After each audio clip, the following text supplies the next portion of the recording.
लोकतंत्र, प्रजातंत्र, प्रजा ही सर्वोपरि है। एक हो गया राजनीति तंत्र, एक है प्रजातंत्र। राजनीति किसके लिए है? एक है राजनीति, राजनीति, प्रजा और तंत्र, प्रजातंत्र। चला प्रजातंत्र अलग थलग और राजनीति अलग थलग, तो प्रजा के लिए नीति कहाँ बना?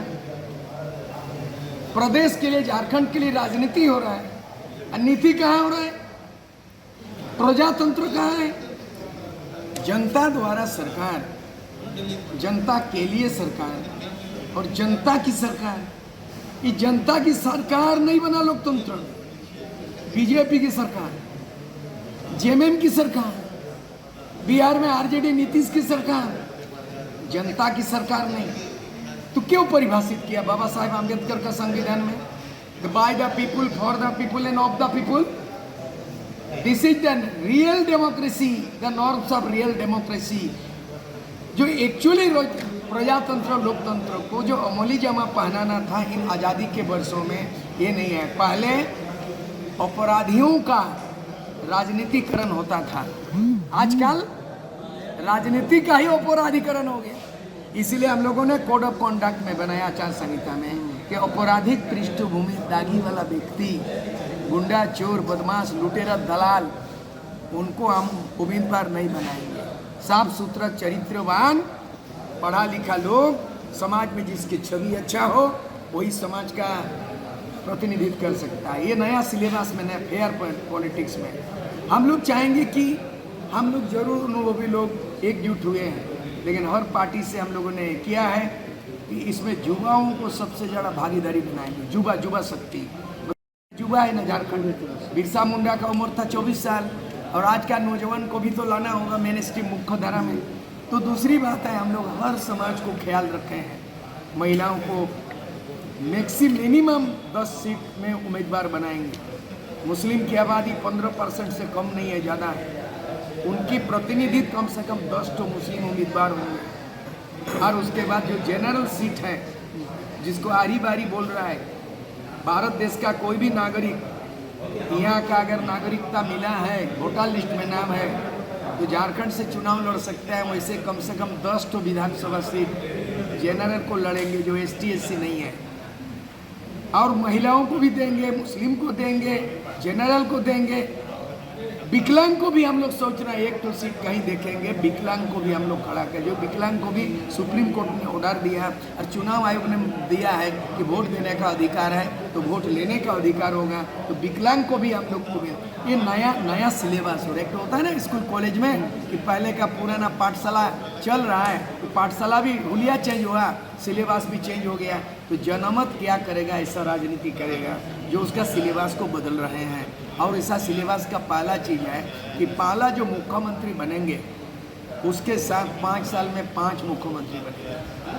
पहले ST 1 साल, दूसरे साल SC शेड्यूल कास्ट, फिर बनेंगे OBC पिछड़ा वर्ग, फिर होगा मुस्लिम उप मुख्यमंत्री, फिर हो गया महिला। उस महिला में जनरल भी आ रहा है, मतलब ST SC OBC माइनॉरिटी मुस्लिम और जनरल भी। तो 5 साल के अंदर में सभी समाज के प्रतिनिधित्व दे रहे हैं हम लोग। और यहाँ का जितने भी भाषा संस्कृति है, संथाली, मुंडारी, कुरुक, कुड़माली, नागपुरी, उर्दू, बांग्ला, ये तमाम चीज़ को फिर से इस्टेब्लिश करेंगे। यहाँ भाषा का, साहित्य का अपमान हुआ है, इसका साहित्य विकास नहीं हुआ है। पारा टीचर को हम लोग सोच रहे हैं उसको परमानेंट किया जाएगा। और सरकार आश्वासन देती है, लाठी डंडा चलाती है, पुलिस द्वारा पुलिस का पिटाई होता है, आंगनबाड़ी सेविकाओं को पीटा जाता है, टीचरों को। पंचायत सचिवालय बन गया, वित्तीय अधिकार नहीं है आज तक, प्रशासनिक अधिकार नहीं है। गांव का आत्मनिर्भर गांव बनाना है, भाषण से नहीं होगा। शिक्षा, स्वास्थ्य, पानी, बिजली, सड़क, 5 आधारभूत संरचना है, उसको विकास के लिए हर गांव को 5 करोड़ रुपया सीधे जाएगा। विधायकों का पॉकेट गर्म हो रहा, विधायक फंड 5 करोड़। आप लोगों को मालूम है विधायकों का MLA फंड 5, 1 साल में 5 करोड़, 5 साल में 25। ऑडिट नहीं होता, महालेखाकार को पूछिए, विधायक फंड हिसाब किताब नहीं होता, ऑडिट नहीं होता।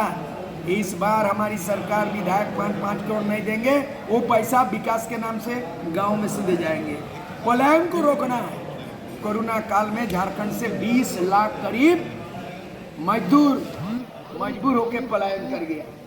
उसका रिप्लेसमेंट, समायोजन, रोजगार का विकल्प आज भी नहीं बना। आज भी इंडस्ट्री डेवलप नहीं हुआ।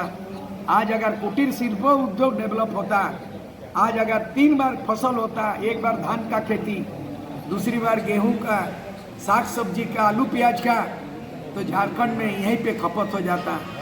यहाँ मछली पालन का स्कोप है, बाहर से मछली आता है, सब्जी बाहर से आता है, नेता बाहर से भी आता है। आज झारखंड मुक्ति मोर्चा को देख लीजिए, दोनों का कैरेक्टर। भारतीय जनता पार्टी में बाहर से नेता मंगाता है। पहला नेता बुनियादी बाबूलाल मरांडी मुख्यमंत्री था, रघुवर दास मुख्यमंत्री, वो पार्टी का आदमी, बाकी 3 आदमी आयातित है, इम्पोर्टेड है, इम्पोर्टेंट नहीं है, इम्पोर्टेंट नहीं है, इम्पोर्टेड है। मधु कोड़ा आया है बीजेपी से मुख्यमंत्री, हाल ही में ज्वाइन किया। चंपा सोरेन आया है हाल ही में बीजेपी में, और अर्जुन मुंडा पहले, उसके बाद जेएमएम से आया है। तो 5 मुख्यमंत्री, डबल इंजन की सरकार पार्टी का। और झारखंड मुक्ति मोर्चा में कैसा, बाप 3 बार मुख्यमंत्री और बेटा 3 बार मुख्यमंत्री। एक परिवार में परिवारवाद, झारखंड हो गया बर्बाद। परिवारवाद नहीं चलेगा। जो टैलेंट है, प्रतिभा है, काबिल है, उसको आगे बढ़ाएंगे। तो पैटर्न चेंज बनेगी। जो भेलोर ना जाना पड़े, ऐसा शिक्षा संस्थान बने, विदेश में पढ़ने नहीं जाना पड़े, ऐसा स्वरोजगार करेंगे जो किसी को पलायन नहीं करना पड़े। ये बहुत बड़ा सिस्टम चेंज किया, संपूर्ण क्रांति की बात हो रही है।